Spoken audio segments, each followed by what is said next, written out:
Hey there, Excel enthusiasts. Welcome back to the channel. I'm Hannah, your Excel teacher here at Sheet Leveler. Today we're diving into a super useful Excel trick that can make a huge difference in your spreadsheets.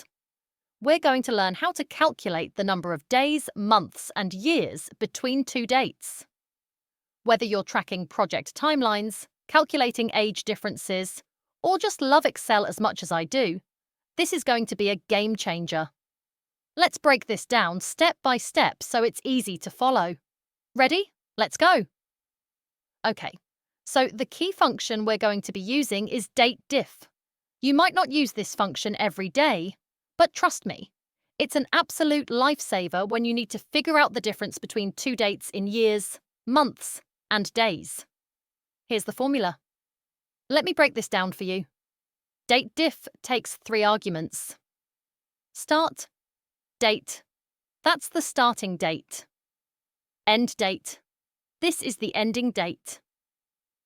Y calculates the number of years between those dates. YM gives you the months between the dates, ignoring the years. MD will give you the number of days, ignoring both the months and the years. So if we plug in some example dates, start date, 1st January 2024, end date, 1st July 2025.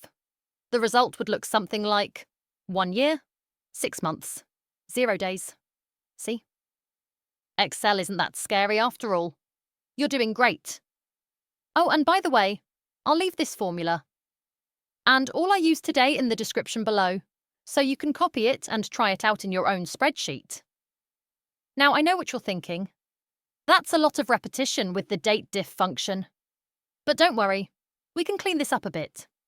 Here's a neat trick that will make your formula cleaner and easier to read, using the LET function. This function is a lifesaver in Excel 365 because it lets you assign names to variables, making your formula more readable and less repetitive. Here's the formula with let. What we did here is simple.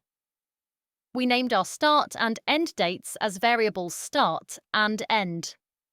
Instead of typing B5 and C5 repeatedly, we just use start and end throughout the formula.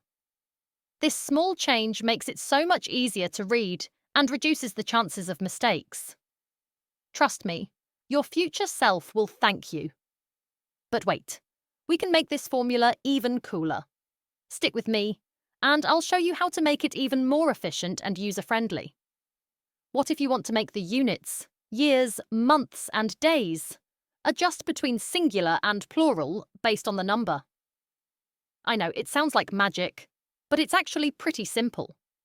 Here's the updated formula using the LET function with the pluralization logic. Here's how this works. For each unit, years, months, and days, we create a new variable, Wikes.